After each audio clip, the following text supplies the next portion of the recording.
Makin banyak intrik. Apa ini? Woi, pin patek. Tidak jelas sekali. Kembali lagi di Late Night Football episode 4. Kali ini kita akan membahas pemain terbaik UEFA. Oke, dengan kali ini kita langsung ke episode 4. Udah gak aneh lagi suaranya. Oke, nice. Oke. Si Bibis gak gerak deh. Bis. Masih micing mata. Oke. Serius. Udah. Serius lah. Udah anjing. Udah. Kita langsung buka dengan kuis. Yuk, Kali ini kuis lagi. Cluenya nggak banyak. Yang pertama adalah pemain ini. Siapakah dia? Pemain ini pernah bermain di Sheffield, Watford, dan terakhir di Aston Villa. Wah, sangat terkenal ini pasti. Lumayan Main besar terkenal. nih pasti, yakin aku. Sangat besar, mainnya di tim-tim besar soalnya. Terus, Sheffield, Watford, Aston Villa, clue kedua. nggak tahu pindah siapa nih. Pas.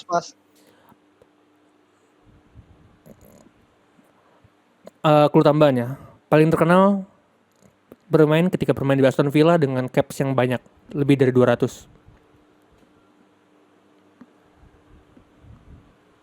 Anjing. Wah, sumpah susah kali ya. Tunggu. Posisi. Tambah lagi, posisi apa negara? Iya, tambah lah. Posisi. Negara lah. Negara posisi. Ya. Beradil. Negara apa posisi pilih? Aduh. Oh, Udah iya. negara. Inggris. Negara. Wah, susah kan. Anjing, Inggris, Sheffield, Watford, Aston Villa. Pintu sumpah posisi lah. Striker. Itulah. Striker bisa jadi saya. Orang berarti Aston Villa ya? Tunggu. Sampai sekarang masih main kan dia? Aku coba nebakin. Oke, silakan Rido. Aku lapar. Betul, lagi-lagi dia menang. Menang lagi ya. Pantai mana pernah di Sheffield? Aku lihat di Wikipedia. Anjing.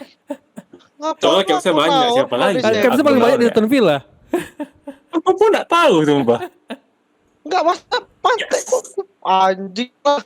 Kontol. Lagi-lagi Rido berhasil memimpin klasemen. Helmi Yahya. Daging semua. Asik nih kuis ya. Kuis ngentot nih. Weh. Eksplisit itu, aduh, harus dikasih eksplisit di Spotify ini. Terima. Iya. Kita bahas lagi nih. Lanjut. Asik. Oke, kita ke bahasan berikutnya yang tidak kalah panas. Pada hari tanggal 26 nanti akan ada perhelatan drawing UEFA Champions League dan juga tidak dilupa pemain pria terbaik tahun ini dan juga pelatih terbaiknya. Nominasinya udah keluar minggu lalu. Nominasinya udah keluar minggu lalu. 3 terbesar adalah pemain terbaik ada Jorginho, N'Golo Kante, dan Kevin De Bruyne. Untuk pelatih ada Pep Guardiola, Roberto Mancini, dan juga Thomas Tuchel. Oke. Dari nama-nama besar tersebut, kali ini kita akan membahas dari perspektif masing-masing siapa yang pantas dan siapa yang tidak pantas ada di mendapatkan penghargaan ini. Wow. Mungkin aku bahas ini dulu. Dari 3 nama besar ada 10 besar sudah diumumkan. Menurut teman-teman ada gak dari 3 besar ini yang sebenarnya tidak pantas atau ada nama yang lebih pantas untuk ada 3 besar ini sebenarnya untuk dapat penghargaan? Oh, itu dulu ya, Ben? Itu dulu aja. Pantas apa enggak? Oke. Kau dulu, Bis. Kalau menurut aku ada Bung Repin. Di sini aku kurang setuju dengan UEFA memasukkan nama KDB di nominasi 3 besar. Ada beberapa pemain, bukan beberapa sih, 1 orang pemain yang menurut aku lebih pantas itu Robert Lewandowski. Jauh lebih pantas dibanding Kevin De Bruyne. Ini kalau dari aku itu aja sih. Nggak tahu kalau 10 siapa aja emang, Ben? 10 siapa aja, Ben, emang? 10-nya ada Erling Haaland, Ronaldo, Sterling, Terus ada kalau aku tuh udah Haaland, udah Donnarumma, Lionel Messi. Grealish. Grealish. Messi masuk kan? Messi masuk. Messi 4 Wow. Ah, sama Lewandowski kalau aku. Nah, kalau aku justru ya beda aku sama Iblis. Kalau aku, menurut aku nih ya kan. Ini kan pendapat pribadi kan. Hmm. Kalau aku yang nggak layak ya, ini mungkin agak-agak, wih, kok gitu gitu. Kalau aku sih yang nggak layak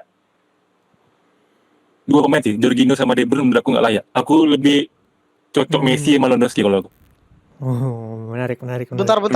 Aku mau nyangga kok nih. Kenapa sampai detik ini kok masih bilang Messi pantas ada di nominasi itu? Pertama, di Barca sendiri dia masih bisa produktif.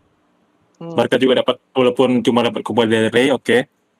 Kita Terus? lihat lah, kalau misalnya mau bandingin sama bilang Jorginho yang bagus di Euro aja. Messi juga di Copa America paling bagus loh. Top assist dan top scorer. Why not?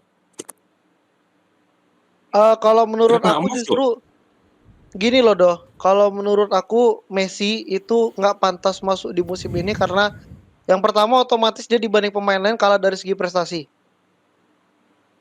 Jelas dia sangat jauh Nah, kalah dibanding Jorginho sama Kante. Oke lah kalaupun kau bilang dia top scorer dan top assist, tapi meskipun dia jadi top scorer dan top assist, apa yang dia dapatkan musim ini?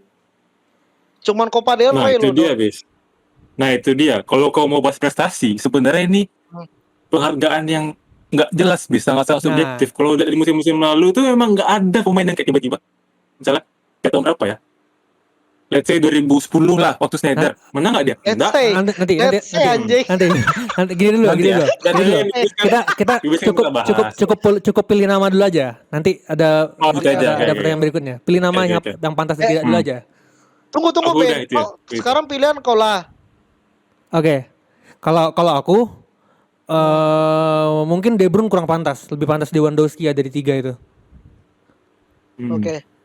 Sama dengan Berarti Bibis. kita sependapat. Sependapat. Oke. Nah, kali ini kita udah berarti sisanya paling cuma kita berbeda di Rido yang tidak setuju Jorginho ya dan De Bruyne ada di situ. Iya. Dia lebih setuju Messi Messi. dan Lewandowski. Hmm. Oke, kali ini berarti kita langsung bisa dibahas di bahasan berikutnya. Menurut kalian ini dari sebenarnya menurut kalian kriteria apa yang bisa mengatakan dia itu pemain terbaik sebenarnya? Jadi kita di sini menurut kalian aja gitu loh. Karena berarti pandangan kita beda-beda kan. Nah, menurut kalian apa sebenarnya syarat yang bisa untuk memenuhi dia itu pemain terbaik? Siapa dulu nih? Rido dulu mungkin? Iblis dulu, bisa. Oh, Iblis. Iblis. Kalau menurut aku karena ini penghargaan UEFA bukan Ballon d'Or, otomatis yang pertama kali pasti bakal jadi acuan poin itu adalah prestasi dia di Liga Eropa pastinya. Kayak let's say nggak tuh? Iya, kita main let's see. Oke lah. Let's see. Oke, let's say anjing Rido. Let's say kayak prestasi dia di Liga Champion, prestasi dia di Piala Europa League, kemudian prestasi dia di liganya sendiri. Otomatis kalau untuk itu makanya aku setuju dengan UEFA sekarang kenapa Messi nggak masuk karena dia tidak mendapatkan satupun gelar tersebut. Itu yang pertama. Terus yang kedua otomatis statistik individu, baik dari segi permainan, baik dari segi gol, segi assist, ditambah lagi dengan apakah dengan adanya anak ini bakal ngimpact ke permainan timnya gitu. Karena ini pilihan kan dipilih sama kapten ini ya, kapten klub ya. Ya, kapten klub, jurnalis. Kalau Ballon d'Or ya. Hampir sama. Jurnalis hampir sama Ballon d'Or. Jadi kayak apa namanya? Otomatis kacamata mereka sama kacamata kita pasti bakalan beda. Karena mereka bermain bersama, mereka juga ngelihat bahkan ngelawan nih ngelawan pemain-pemain yang masuk di nominasi. Jadi menurut aku yang kedua itulah. Terus yang ketiga balik lagi ke arah favorit kapten masing-masing sih sama jurnalis. Itu aja. Rido ada pendapat atau aku masuk? Nggak ada. Pokoknya aku benci awarding. Ya, awardingnya aku nggak suka. Dah aja kalau apa. Oke. No comment sebenarnya ya nggak suka aja. Kalau aku sama pendapat dengan Bibis ya, maksudnya itu kuncinya itu adalah di 3 poin. apakah pemain ini punya prestasinya seperti apa. Yang kedua adalah dampaknya untuk tim. Yang terakhir baru permainan individu menurut aku. Jadi permainan individu justru menurut aku itu prioritas terakhir. Maksudnya itu secara statistik individunya itu terakhir. Nah, Berarti yang kedua menurut kau apa? itu tadi dampak dia untuk tim, entah itu secara angka ataupun tidak. Oh, Kalau buat oke. aku, Nah, itu kan susah sih itu sebenarnya. subjektif. Emang subjektif kalau gue bilang. Emang subjektif kali nih. Iya. Makanya nggak seru kemudian. Nah, tapi kan mau nggak mau nih awardnya harus ada yang menang lah. Berarti yang dari Rido nggak berpendapat nih. Nah, dari pendapat kita tadi, Ah, aku Marido sama Kuma Bibis kan hampir sama tuh. Menurut kalian dari 3 nama ini apa kelebihannya dan kekurangannya masing-masing selama 1 tahun terakhir? Sebelum kita menentukan siapa yang pantas. Oke. Oke, Rido dulu lah. Namanya ya ada De Bruyne dan 2 rekan setim itu Kante dan Jorginho yang dua-duanya adalah gelandang. Berarti ini kita bahas apa ya? Apa namanya? Keunggulannya masing-masing Kelebihan pemain. dan keunggulan lah ya. Ya Oke. keunggulan lah. Pin, jangan lupa kasih info Pin. Ini musim pertama UEFA Ya betul. Men's Ini Player of the Year adalah musim tanpa ya. Ronaldo Messi. Musim pertama UEFA Best Player tanpa Ronaldo dan Messi semenjak tahun 2007. Gimana Rido? Nah, lanjut ya. Oke, kalau misalnya bahas 3 ini sebenarnya apa ya? Kalau dibilang top 10 sih emang layak sih. Cuma kalau 3 besar kayak aku bilang di awal tadi, aku secara subjektif aku lebih milih Messi sama Lewandowski daripada si Jorginho sama De Bruyne itu utama. Terus kalau bahas keunggulan ya apa ya? Kalau Jorginho sama Kante ya emang kedua pemain ini pemain penting Chelsea. 6 UCL sama-sama. Ya emang kebukti bagus sudah walaupun cuma 1 musim memang kelihatan sangat-sangat meledak. Terus kalau buat De Bruyne ya ini pemainnya emang konsisten aja gitu. Dari awal musim sejak datang Pep di City emang nggak pernah jelek, emang selalu tampil aja bagus walaupun pemainnya lagi jelek apa gimana emang bagus. Cuma kan kalau lihat musim ini selalu show off. Cuma kalau musim ini sebenarnya dia dapat Premier League sama dapat final UCL kan. Ya gitu, cuma dia musim lalu banyak cedera juga sih. De Bruyne. Jadi kalau UCL. Nah, iya maksud aku UCL dia kan masuk final. Oh, Terus ya apa ya? Di waktu Euro juga dia De Bruyne waktu Belgia nggak ada De Bruyne pas agak awal tuh agak kelihatan kesulitan sih. Pemain terbaik Belgia sih menurut Jadi kalau aku bilang apa ya? Ya emang sama-sama bagus sih semua pemainnya, cuma ya itu harus tinggal siapa paling bagus kan. Kalau menurut aku masih ada lebih pantas daripada mereka berdua sih. Menurut aku sih di situ. Walaupun sama-sama bagus. Oke. Bibis. Itu sih paling nanti mungkin kalian tambahin lah. Kalau menurut aku ini kan juga mungkin musim pertamanya.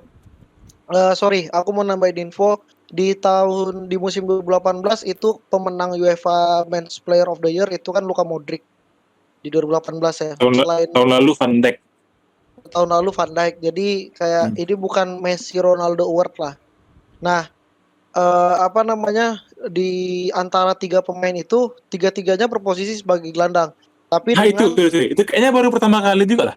Iya, itu baru tanpa pertama kali. Tanpa striker. Tanpa striker, tanpa back, apalagi kiper gitu kan.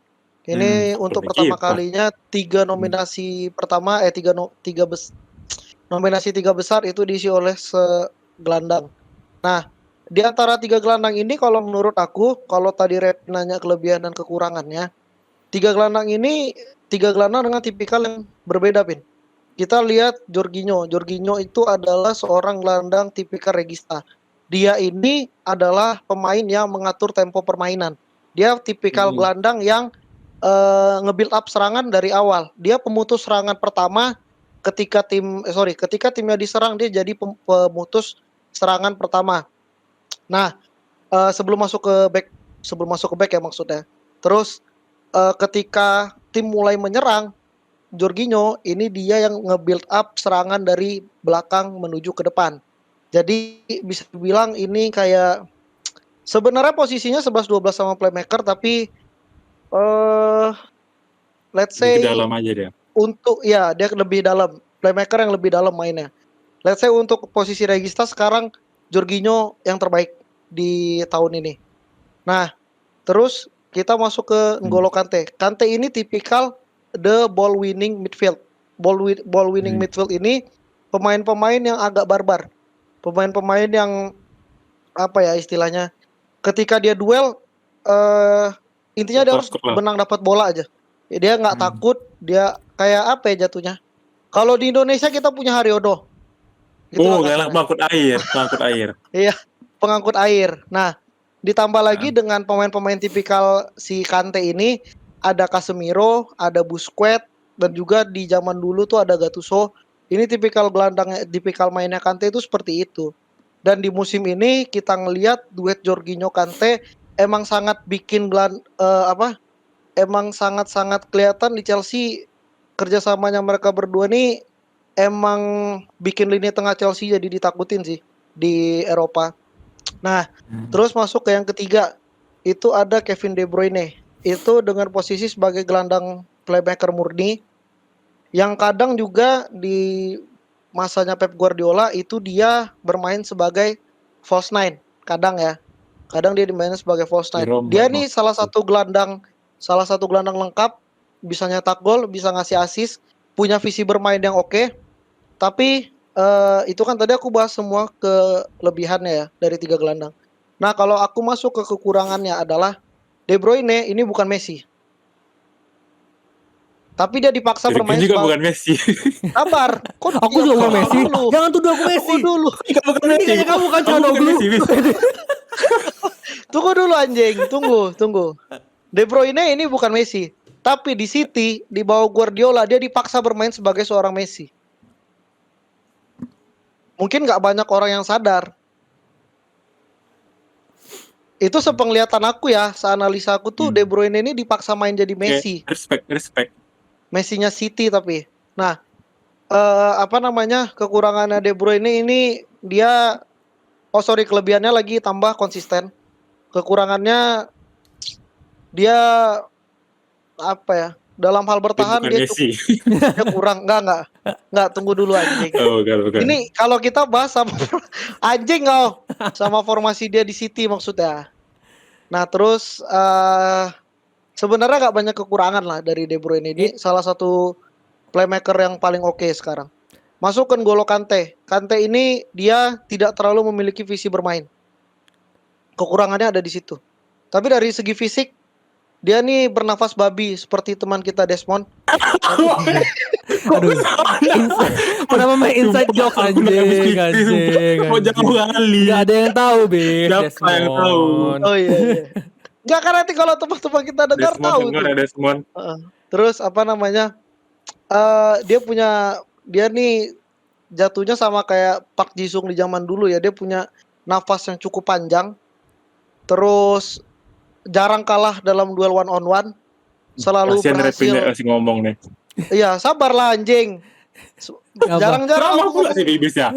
Jarang-jarang aku ngomong panjang, babi. Nah, Kante juga kekurangannya apa lagi ya? Tidak terlalu memiliki visi bermain sih, itu yang paling kulihat dari Kante. Terus Jorginho ini dia untuk saat ini aku belum bisa bilang apa kekurangannya. Karena aku juga belum nemuin kekurangan Jorginho apa sekarang. Nabi. Bukan Nabi anjing. Apa? Si Pante. Gimana Pin? Kemana-mana ngomongnya. Iya, karena anjing. Ini. Aduh. Bibis kan udah ceramah dari itu. Iya, ini kau gimana nih, Bin? Aku nggak perlu jelasin lagi berarti kan.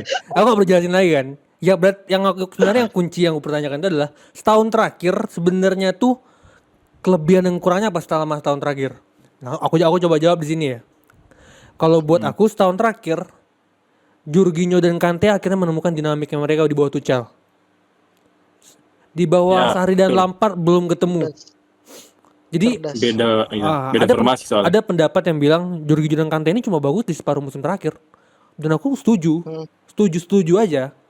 Tapi kan aku balik ke pendapat aku pertama tadi, menurut aku yang paling penting itu adalah apakah dia mampu bawa timnya juara apa enggak prestasinya. Dan mereka berdua berhasil tuh. Jorginho bahkan bisa sampai bawa Italia juara Euro 2020. Nah, makanya kalau secara kelebihan dan kekurangan, udah kalian jelasin tadi lah, aku setuju lah dengan kekurangan kelebihannya. Tapi kalau secara untuk setahun terakhir, kita kan bicara untuk award tahun ini. Yang paling pantas memang menurut aku 1-2 itu ada Kante dan Jorginho. De Bruyne ya kalau kita bicara angka pemain yang udah ada lah di 3 ditawarkan ini ya Jorginho atau Kante sebenarnya yang paling mendominasi lah dampaknya untuk tim juga. Karena ini aku kasih ceramah dikit ya. Nambahin dari Bibi. Oke. Silakan, Bet. Kan Chelsea sekarang bermainnya 3-4-2-1. 3-4-2-1 atau bisa jadi 5-3-2-1 ya.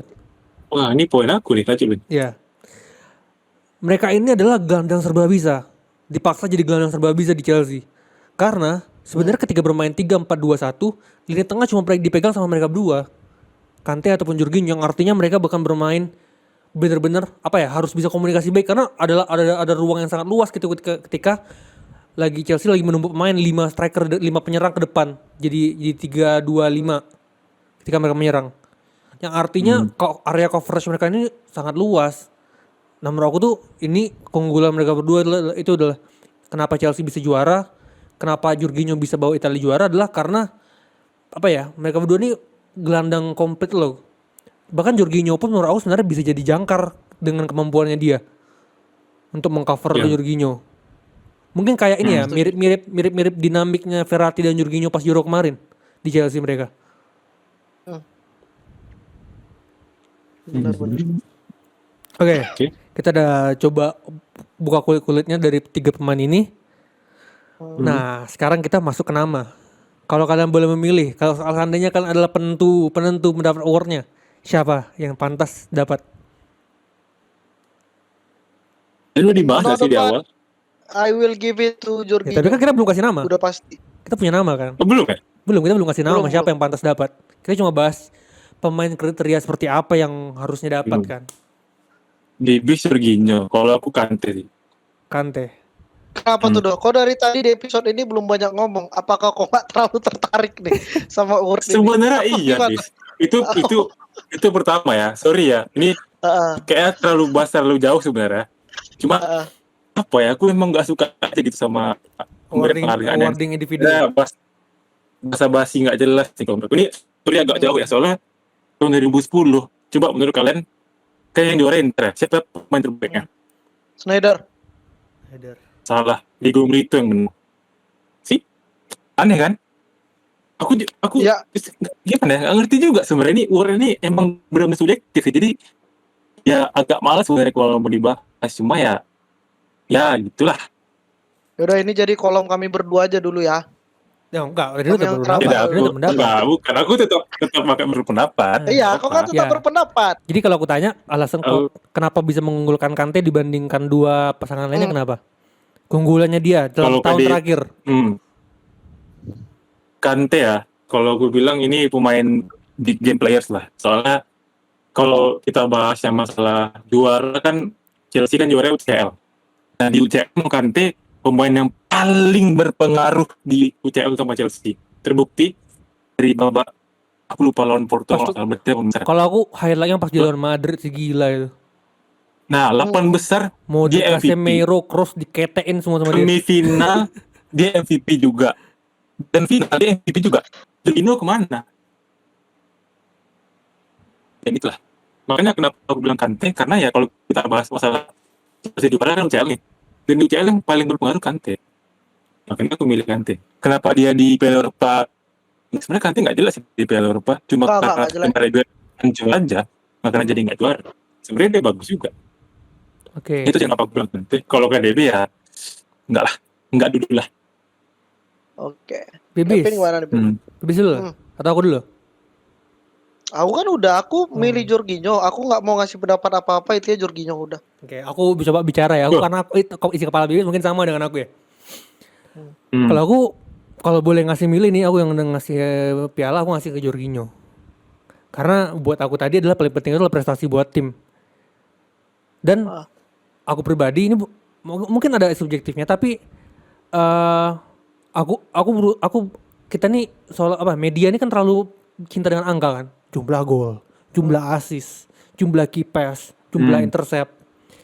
Dan aku nggak mengatakan itu hal kecil, tapi ada hal penting juga yang nggak terwakilkan oleh angka-angka dan itu dilakukan oleh Jorginho. Setuju. Satu, membantu menentukan ritme build up Serangan. Terus bagaimana mengatur pola serangan dari secara vertikal, ngatur tempo, metronom laga. Dan nggak semua pemain punya kaliber dia, bro. Mungkin nama terakhir yang pantas kayak dia tuh Busquets mungkin ya. Yang kualitasnya mirip-mirip dia, yang nggak dapat gelar, nggak dapat penghargaan. Tapi berhubung tahun ini saingannya nggak terlalu banyak, menurut aku Jorginho pantas. Apalagi dia bisa bawa Italia juara, Chelsea juara. Ya mungkin dia memang bukan media darling ya, bukan kesayangan media, tapi menurut aku pantas sih kalau Jorginho tuh dapat. Let's see. Apakah Kante, apakah De Bruyne, apakah Jorginho, kita tunggu ya. Tapi kalau dapat De Bruyne aku benar-benar waduh. Iya, sumpah makin malas aku sumpah. Kalau De Bruyne yang menang, berarti kita sepakat di sini yang penting jangan De Bruyne ya. Jangan De Bruyne. Kalau De Bruyne kepilih, Pin, bingung aku apa dasarannya apa ya? Iya, apa dasaran mereka nih milih De Bruyne? Nggak ada. Oke. Gitu. Let's see. Kita tunggu hari Kamis besok ya. Kamis. Nah, ada satu lagi award yang belum kita bahas. Tapi ini bahasannya nggak terlalu dalam ya, karena menurut aku indikator dapatkan gelar ini lebih gampang dibandingkan pemain. Itu pelatih terbaik UEFA. Ada Pep Guardiola dengan Premier League. Ada Thomas Tuchel dengan UEFA Champions League. Lalu ada Roberto Mancini dengan UEFA Euro 2020. Siapakah yang pantas?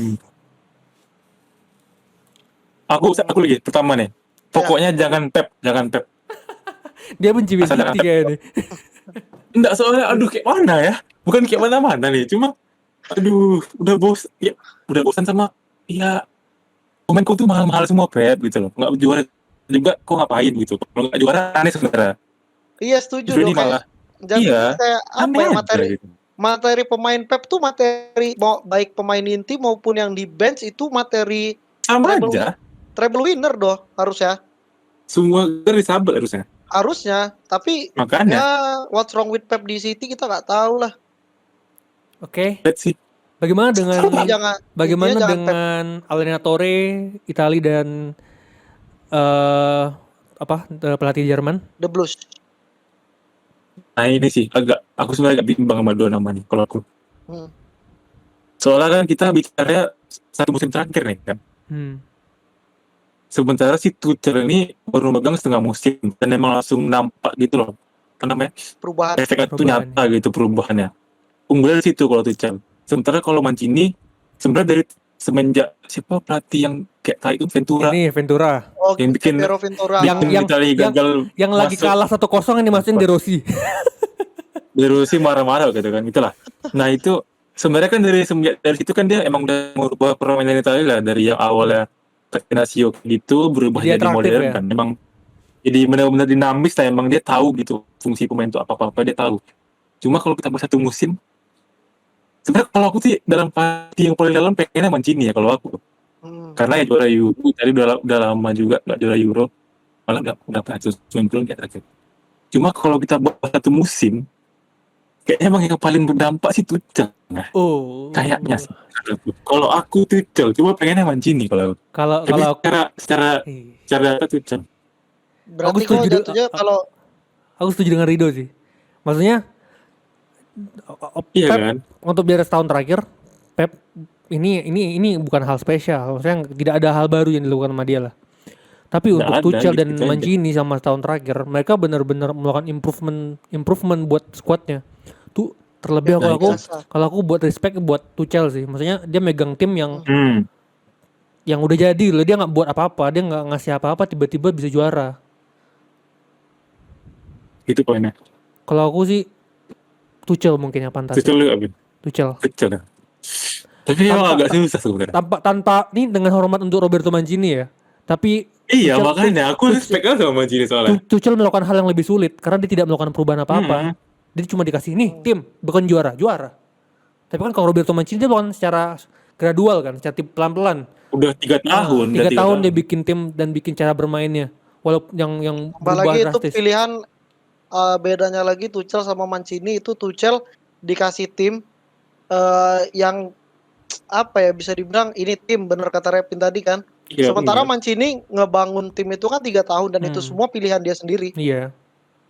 Bukan yang kayak emang dikasih gitu aja. Nah untuk kali ini mungkin aku setuju sama Rido dari hati yang paling dalam. Pengennya Mancini ya. Pastinya pengennya Don Iya sih Mancini. emang respect nih. Karena aku sangat-sangat respect dengan Don Mancini tuh kayak itu pelatih kalau misalkan ada tim yang butuh juara tinggal telepon dia sebenarnya. Terus apa namanya? Tapi kalau ngelihat semusim belakangan improvement yang dilakukan sama Tuchel tuh sangat gila loh. Gila. Dari tim yang mungkin orang kira nggak bakal juara apa-apa ya. Bisa Dan bisa dapat ngangkat si kuping besar, makanya itu sangat mengagetkan lah. Dan pasti nggak ada yang expect kan Chelsea bakal nyampe final. Bisa juara tanpa striker loh. Bukan itu. Itu juara tanpa striker. Werner kemana anjing? Aku nggak hitung itu Ada striker. Werner. Nggak striker itu. Tapi kalau misalnya Mancini yang juara sih aku juga nggak apa-apa ya. Kalau Iya, dapat Mancini. iya. Kalau aku sepakat. Tapi kan kita di sini bicara siapa yang lebih pantas kan? Siapa Iya, yang kira-kira makanya lebih siapa yang pantas? lebih pantas. Intinya kita bertiga guys setuju kalau untuk masalah pemilihan pemain kan tadi kita cukup banyak perbedaan. Tapi kalau untuk pemilihan pelatih kita setuju di favorit pertama kita ada Tuchel, kedua Mancini, yang terakhir intinya dari kita dari Late Night Football jangan Pep Guardiola. Jangan Pep Guardiola. Karena there's nothing special yang dilakukan Guardiola musim ini. Tuh sih. Dan hebatnya juga ini ya ternyata Tuchel ya. Dari pas Lampard itu dia masih main 4-3-3 tiba-tiba Januari dirubah jadi 3-5-2, 3-4-3 juga. 3-4-2-1. Makanya ya pokoknya 3-4 lah intinya. Makanya kalau aku respectnya dua pelatih ini Mancini dan Tuchel ini kesamaannya adalah dia pelatih yang adaptif. Betul. Dinamis aja Dinamis. Dia ngelihat siapa lawannya, bagaimana kemampuan pemainnya. Dia tuh kayak ini loh Pin, kayak bisa mengadaptasikan gitu kan, terus kayak nggak punya pakem sendiri. Kayak dia bisa nyesuaiin sama pemain yang ada, terus bisa nyesuaiin sama lawannya yang gimana nih. Dia bisa pinter lah. Itu dua pelatih anjing tuh. Bayangin Mancini menang Euro pakai left back yang nggak pernah main. Iya, Emerson Jo. Itu, waduh. Respect. Respect. Oke. Parah. Oke, ada lagi mau disampaikan untuk award ini sebelum kita rilis dan kita tahu siapa pemenang sebenarnya? Rido mungkin. Closing statement. Dikit sih ternyata, dan juga ini sih aku respect sama Tuchel juga yang bikin duet Kante Jorginho kan juga dia di Chelsea. Iya, betul. Soalnya sebelum ini kan Kante sama Jorginho agak kesulitan dan di bola Lampard kan. Soalnya nggak cocok sama skema Lampard. Dibikin 4-3 ya, bikin 3 gelandang ya sama Lampard. Susah Kante susah nembus sama dia. Oke. Buat dua pelatih ini. That's it. Kita tunggu jawabannya hari Kamis besok. Apapun hasilnya. Wih sih. Dia mulai berlapang dada. Kita sudah melakukan hal yang terbaik. Iya, Oke, sampai jumpa lagi di episode berikutnya. Kali ini saya Revindo Kurniawan. Saya Muhammad Wismara. Saya Thomas Tuchel.